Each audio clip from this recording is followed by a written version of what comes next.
Hello everyone and welcome back to my channel. Today I will be reading chapter 11 of Emperor's Ring.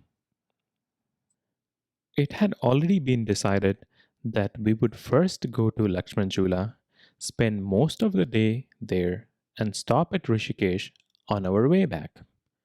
To tell the truth, I wasn't too keen on going to Rishikesh, which I knew would be crowded and dirty like any other holy place. Only the river was likely to be a little different. Bono Bihari Babu was now singing the same Urdu song Feluda had been singing in the train. He stopped abruptly and asked, "Have you heard of Jim Corbett?" Yes, he killed man eaters in these valleys, but like me, he understood animals and loved them. I have always admired him for that. Bono Bihari Babu started singing again. Our car sped towards Lakshmanjula through the hills. On our right, the river occasionally showed itself through the stretches of dense jungle. The sky was clouding over. The breeze seemed to grow cooler each time the sun got blocked out by a cloud. I began to think about the stolen ring again. I had learned quite a few things in the last few days, but there was such a lot that still remained unexplained. Why did Mahabir think Pyare death had not been a natural one? Why had Pyare screamed?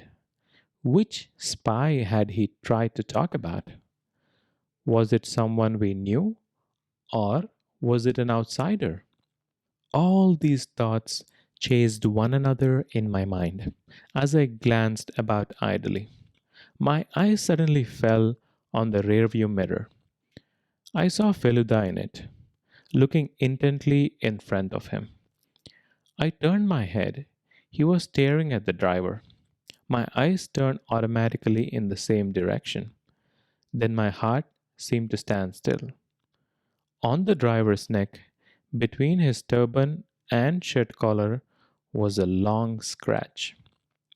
We had seen someone recently with an identical mark. It had been Ganesh Guha. I looked at Feluda again. He was now gazing out of the window. I had never seen him look so grim. Sitting with us in the quality restaurant, Ganesh Guha had said he had left his job and was leaving for Calcutta the same day. Today, he was dressed like a Sikh and taking us to Lakshmanjula. What could it mean? Then it occurred to me that this taxi had been arranged by Bono Bihari Babu himself. Oh God, in that case. I could think no more. My head began to reel. Where were we going? Was it Lakshman Jhula or was it somewhere else? What did Bono Bihari Babu intend to do? He appeared calm enough and certainly did not look as though he had any ill intent. At this point, he startled me by speaking abruptly. We shall now turn left. There is a path that goes through the jungle. Then we'll come to a house where I expect to find the python. Let's just have a look now. Then we can collect it on our way back. All right, Felu Babu? Yes, fine, said Feluda with remarkable composure.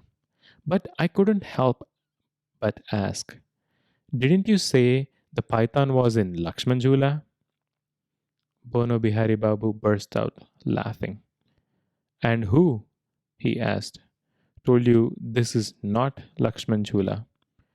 Howrah doesn't simply mean the Howrah Bridge, does it?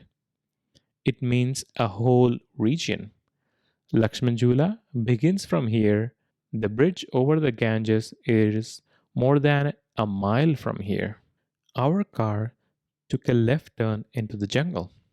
The path, covered with overgrown wild bushes, was virtually invisible. I noticed that the driver didn't even wait for instructions. He drove as though he knew where he was going. How do you find this place, Felu Babu? Bono Bihari Babu asked. His voice sounded different. There appeared to be a suppressed excitement behind those simple words. Beautiful, said Feluda, and gently pressed my right hand with his left. I knew it was his way of saying, don't be afraid, I'm here. Have you brought a handkerchief, Topsy? Asked Feluda. I wasn't prepared for such a question at all, so I could only stammer, haha, handkerchief? Don't you know what it is? Yes, of course, but I forgot to bring one. Bono Bihari Babu said, are you worried about the dust? It's not going to be all that dusty in here.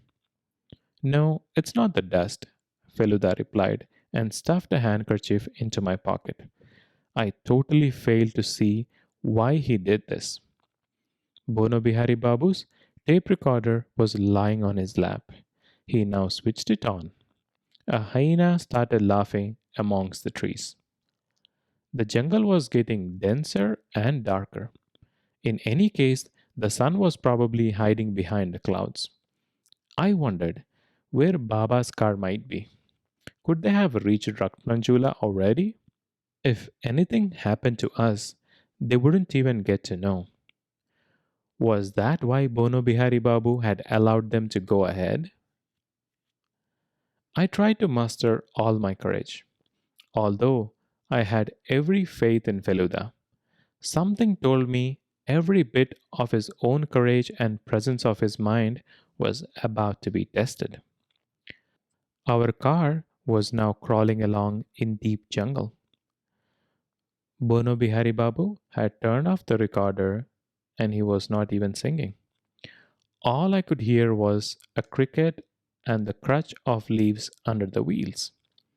After about 10 minutes, through the tree trunks and other foliage, we saw a house. Who on earth could have built a house in a place like this?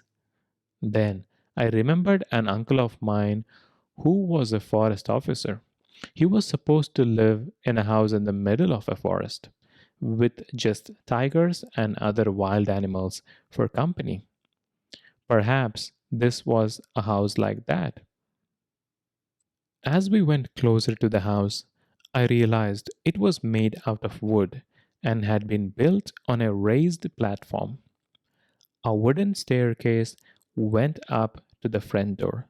It was clearly very old and certainly didn't look as though anyone lived in it. Our taxi stopped before this house. I don't think Pandeji is at home, said Bono Bihari Babu. But let's go in and wait, since we have traveled all this way. He may have stepped out only for a few minutes to gather firewood or something. He lives alone, you see, and has to do everything all by himself. But, like me, he's not afraid of animals. So, come in, both of you. You have seen fake sannyasis, haven't you? Now you will see a perfectly genuine one and perhaps learn something about how he lives. The three of us got out of the car. I cannot tell how I might have kept my nerve if it wasn't for Feluda's reassuring presence. In fact, his unruffled calm made me wonder if the whole thing wasn't just my imagination. What if the driver was an ordinary Sikh and Bono Bihari Babu was telling the truth? And this house did contain a sadhu called Pandeji who had a 12-foot python? We walked towards the staircase, crunching dry leaves under our feet. Then we climbed up the steps and went in. The room we walked into was not much larger than a railway compartment. There was another door that probably led to a second room, but it appeared to be locked from the other side. There were two small windows on the opposite wall, through which we could see the trees. The platform on which the house stood was no higher than a man of medium height. Bono Bihari Babu's tape recorder was hanging from his shoulder. He put it down on the floor and said, "You can see how simply he lives." There was a broken table, a bench with an arm missing, and a tin chair. Feluda went across to the bench and sat down. I did the same. Bono Bihari Babu started filling his pipe. Then he lit it, put the match out, threw it out of the window, and sat down on the chair. After having tested its strength by pressing its seat, ah, he sighed with pleasure and began puffing at his pipe, filling the whole room with smoke. "Well," he said after a while in a low but clear voice, "Felu Babu, can I have my ring back, please?" And that is the end of the chapter 11. Thank you for listening. If you have enjoyed it, please like the video and subscribe to my channel. See you all in the next video.